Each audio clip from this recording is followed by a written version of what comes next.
Hi, welcome back to my channel. இந்த வீடியோல ஓம் power transmission லிமிடெடோட IPO review தான் பார்க்க போறோம். வாங்க வீடியோக்கு போலாம். இந்த கம்பெனி இன்கார்பரேட் செய்யப்பட்ட வருடம் 2011 ஜூன் மாசம். இந்த கம்பெனி என்ன இண்டஸ்ட்ரியில இருக்காங்கன்னு பார்த்தீங்கன்னா பவர் இண்டஸ்ட்ரியில இருக்காங்க. இல்ல பவர் இண்டஸ்ட்ரிக்கு தேவையான பவர் டிரான்ஸ்மிஷன் இன்ஃப்ராஸ்ட்ரக்சரை பில்ட் பண்ணி தரதா இந்த கம்பெனி மெயின் பிசினஸா பண்றாங்க. இந்த பிசினஸ்ல இவங்களுக்கு 14 இயர்ஸ் ஆஃப் எக்ஸ்பீரியன்ஸ் இருக்கு. ஸோ இவங்க பவர் இண்டஸ்ட்ரிக்கு என்ன மாதிரியான பவர் டிரான்ஸ்மிஷன் இன்ஃப்ராஸ்ட்ரக்சர் ப்ரொவைட் பண்றாங்கன்னு பார்த்தீங்கன்னா ஹை வோல்டேஜ் அப்புறம் extra high voltage power transmission லைனை செட் பண்ணி தராங்க.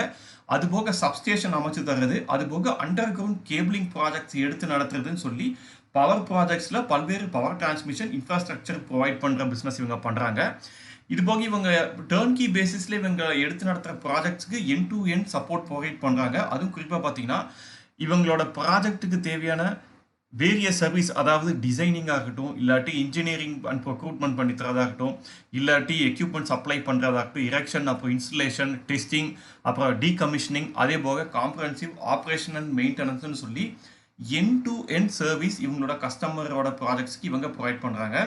இந்த கம்பெனி 11 கிலோவாட்லேருந்து 400 கிலோவாட்ஸ் வரைக்கும் இருக்க பவர் டிரான்ஸ்மிஷன் லைன்ஸை இன்ஸ்டால் பண்ணி தர கெப்பாசிட்டி இவங்களுக்கு இருக்குது. அதே மாதிரி சப்ஸ்டேஷனை பொறுத்த வரைக்கும் அப் டு 220 கிலோவாட்ஸுக்கு இருக்கிற சப்ஸ்டேஷன்ஸை இந்த கம்பெனியால் அமைச்சு தர முடியும்.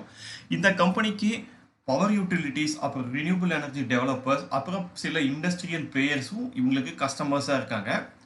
இந்த கம்பெனி இன்கார்பரேட் சேர்ந்ததுலேருந்து இன்னைக்கு வரைக்கும் கிட்டத்தட்ட 1000 சர்க்கியூட் கிலோமீட்டருக்கு பவர் டிரான்ஸ்மிஷன் லைன்ஸ் அமைச்சு கொடுத்துருக்காங்க. அதுபோக 11 சப்ஸ்டேஷனுக்கு கமிஷனிங்கும் இவங்க பண்ணி கொடுத்துருக்காங்க. ஆஸ் ஆஃப் 31 டிசம்பர் 2025 இந்த கம்பெனிக்கு 58 ஆன்கோயிங் ப்ராஜெக்ட்ஸ் கையில் இருக்குது. இதோட மதிப்பு எவ்வளோன்னு பார்த்தீங்கன்னா 744 கோடியாக இருக்குது. இந்த 58 ப்ராஜெக்ட்ஸில் 51 ப்ராஜெக்ட்ஸ் இபிசி ப்ராஜெக்ட்ஸாக இருக்குது, அதாவது இன்ஜினியரிங் ப்ரொக்ரூட்மெண்ட் அண்ட் கன்ஸ்ட்ரக்ஷன் ப்ராஜெக்ட்ஸாக இருக்குது. 7 ப்ராஜெக்ட்ஸ் பார்த்தீங்கன்னா ஆப்ரேஷன் அண்ட் மெயின்டெனன்ஸ் கான்ட்ராக்டாக இருக்குது. இது போக இவங்க 124 சப்ஸ்டேஷனை மேனேஜிங் அண்ட் மெயின்டெனன்ஸும் இந்த கம்பெனி பண்ணுறாங்க. இதுதான் ஓம் பவர் டிரான்ஸ்மிஷன் லிமிடெட் பண்ணுற பிஸ்னஸ். இப்போ இந்த கம்பெனியோட ஐபிஓ டீட்டெயில்ஸ் பார்த்தோம்னா, ஐபிஓ மூலமாக கம்பெனி திரட்ட போகிற மொத்த பணத்தோட மதிப்பு எவ்வளோன்னு பார்த்தீங்கன்னா 150 கோடி. ஐபிஓ 9th ஏப்ரல்லேருந்து 13th ஏப்ரல் வரைக்கும் ஓப்பனாக இருக்கும் அப்ளை பண்ணுறதுக்கு. இதுக்காக கம்பெனி செட் பண்ணியிருக்க ப்ரைஸ் பேண்ட் என்னன்னு பார்த்தீங்கன்னா லோவர் ப்ரைஸ் பேண்டாக 166 ரூபாயும், அப்பர் ப்ரைஸ் பேண்டாக 175 ரூபாயும் ஃபிக்ஸ் பண்ணியிருக்காங்க. ஒரு லாட்டுக்கு 85 ஷேர் வாங்குற மாதிரி இருக்கும். ஒரு லாட் ஷேர் அப்பர் ப்ரைஸ் பேண்டான 175 ரூபாயில் வாங்குறதுக்கு செலவு எவ்வளோ ஆகுதுன்னு பார்த்தீங்கன்னா 14,875 ரூபாய் ஆகுது. Share allotment date 15th April, refund date 16th April, share listing date 17th April. இந்த இஷ்யூவில் 76 லட்சம் ஷேரை வந்து ஃப்ரெஷ் இஷ்யூவாக இஷ்யூ பண்ணுறாங்க. அதுபோக 10 லட்சம் ஷேரை வந்து ஆஃபர் ஃபார் சேலாகவும் இஷ்யூ பண்ணுறாங்க.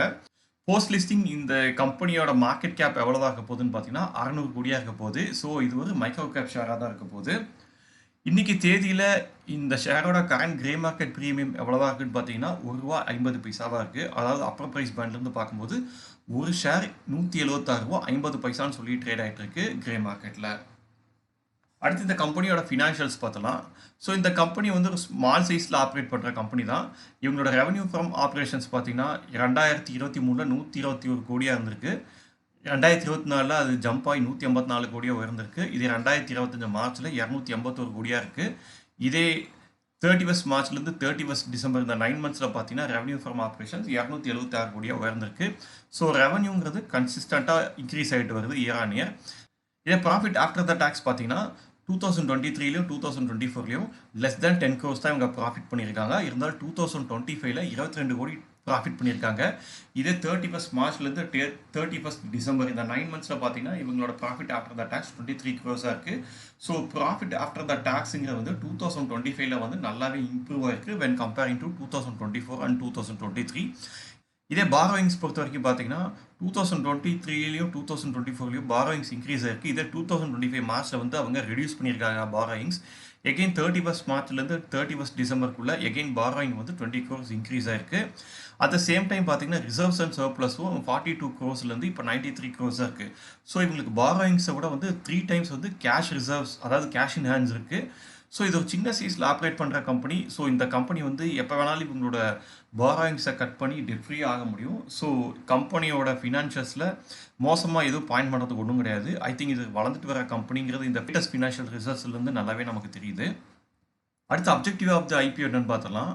ஸோ இந்த கம்பெனி ஐபிஓ மூலம் திரட்டுற பணத்தில் ஒரு பகுதியை மிஷினரி வாங்குறதுக்கு, எக்யூப்மெண்ட் வாங்குறதுக்கு யூஸ் பண்ணிக்க போகிறாங்க. அதே மாதிரி அவுட்ஸ்டாண்டிங் பாரோயிங்ஸ், அதாவது அவங்களோட பாரோயிங்ஸை பார்ஷியலாவோ ஃபுல்லாவோ அடைக்கிறதுக்கு யூஸ் பண்ணிக்க போகிறாங்க. அதே மாதிரி ஒர்க்கிங் கேபிட்டல் ரிக்குவயர்மெண்ட்டுக்காகவும் ஜென்ரல் கார்பரேட் பர்பஸ்க்காகவும் இந்த இஷ்யூலேருந்து வர பணத்தை இந்த கம்பெனி யூட்டிலைஸ் பண்ணிக்க போகிறாங்க.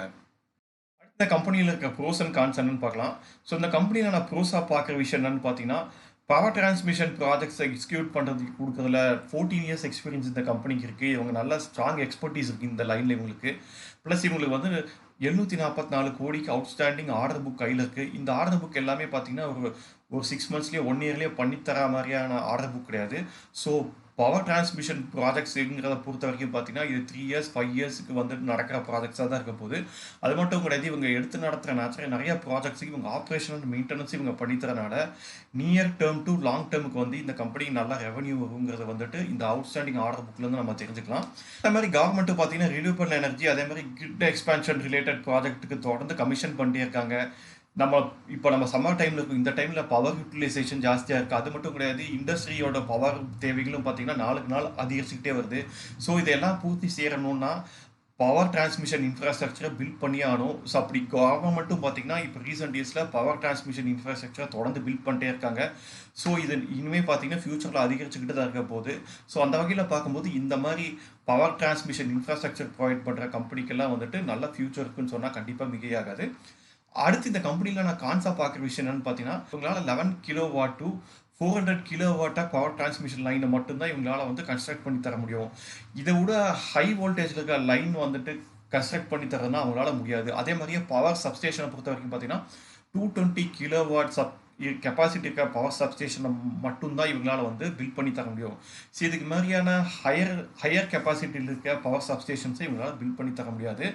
ஸோ இந்த மாதிரி பெரிய சைஸில் வர ப்ராஜெக்ட்ஸை எடுத்து நடத்துகிற கெப்பாசிட்டி இவங்களுக்கு இல்லாதது ஒரு நெகட்டிவான விஷயமா பார்க்குறேன். அதே மாதிரியே பார்த்தீங்கன்னா இவங்க மோஸ்ட் ஆஃப் தி ரெவன்யூக்கு இபிசி ப்ராஜெக்ட்ஸை நம்பி தான் இருக்காங்க. இந்த இபிசி ப்ராஜெக்ட்ஸ் எல்லாமே வந்து சைக்கிளிக்கலாக இருக்குது. அது மட்டும் கிடையாது, கவர்மெண்ட்டோட ஸ்பெண்டிங் அதே மாதிரி யூட்டிலிட்டி ஸ்பெண்டிங்கை டிபெண்ட் பண்ணி தான் இந்த இபிசி ப்ராஜெக்ட்ஸே ரன் ஆகுது. ஸோ கவர்மெண்ட்டோட ஸ்பெண்டிங் டுவர்ட்ஸ் இன்ஃப்ராஸ்ட்ரக்சர் கம்மியாகும் போது இவங்களோட ரெவன்யூ டிப்பாக வாய்ப்பு இருக்குது. ஸோ இது ஒரு சைக்கிளிக்கல் இண்டஸ்ட்ரியாக இருக்கனால இவங்களோட ரெவன்யூ வந்து என்றைக்குமே கன்சிஸ்டண்ட்டாக இருக்காது. இது ஒரு நெகட்டிவான விஷயமா பார்க்குறேன். அதே மாதிரி இது ஒரு கேபிட்டல் இன்டென்ஸ் பிஸ்னஸ். இதுக்கு தொடர்ந்து முதலீடுகள் செஞ்சுக்கிட்டே இருக்க வேண்டியிருக்கும். ஸோ இந்த மாதிரி பவர் டிரான்ஸ்மிஷன் இன்ஃப்ராஸ்ட்ரக்சர் ப்ரொவைட் பண்ணுற கம்பெனிஸ் வந்துட்டு டெட் ஃப்ரீயாக இருக்கிறதுங்கிறது ரொம்ப கஷ்டம். என்னதான் வந்து ஐபிஓலேருந்து வர பணத்தை யூஸ் பண்ணி அவங்க வந்து டெட் ஃப்ரீயாக ஆனால் கூட தொடர்ந்து இவங்க கேபிட்டல் எக்ஸ்பேண்ட் பண்ணுறதுக்கு பணம் தேவை. ஸோ இந்த கம்பெனி வந்து என்னதான் டெட் ஃப்ரீயாக வாங்கினா கூட வந்துட்டு எகெயின் வந்து ஒரு டெட் ரிடன் கம்பெனியாகவும் ஃப்யூச்சரில் மாறதுக்கு வாய்ப்பு இருக்குது. ஏன்னா இவங்க இருக்கிற இண்டஸ்ட்ரி அந்த மாதிரி. ஸோ இந்த மாதிரி சின்ன சின்ன விஷயங்களை இந்த கம்பெனியில் நெகட்டிவாக நான் பார்க்குறேன். மற்றபடி இந்த கம்பெனி வந்துட்டு ஒரு சின்ன சைஸில் ஆப்ரேட் பண்ணுற கம்பெனி. இந்தியாவோட பவர் டிமாண்ட் எந்த அளவுக்கு இருக்கோ அந்த அளவுக்கு இந்த மாதிரி பவர் டிரான்ஸ்மிஷன் இன்ஃப்ராஸ்ட்ரக்சரை ப்ரொவைட் பண்ணுற கம்பெனிக்கும் பிஸ்னஸ் இருக்குங்கிறது என்னோட ஸ்ட்ராங் ஒப்பீனியன். ஸோ அவ்வளோதாங்க, எனக்கு தெரிஞ்சு இந்த கம்பெனியை பற்றி அனைத்து தகவல்களையும் இந்த வீடியோவில் நான் ஷேர் பண்ணிட்டேன். ஐ ஹோப் இந்த இன்ஃபர்மேஷன்லாம் உங்களுக்கு யூஸ்ஃபுல்லாக இருக்கும்னு நினைக்கிறேன். இந்த வீடியோ பற்றி உங்களுடைய கருத்துக்களை மறக்காமல் கமெண்ட் செக்ஷனில் பதிவிடுங்க. மீண்டும் வேற ஒரு வீடியோவில் சந்திக்கலாம். அது வரைக்கும் பபாய்.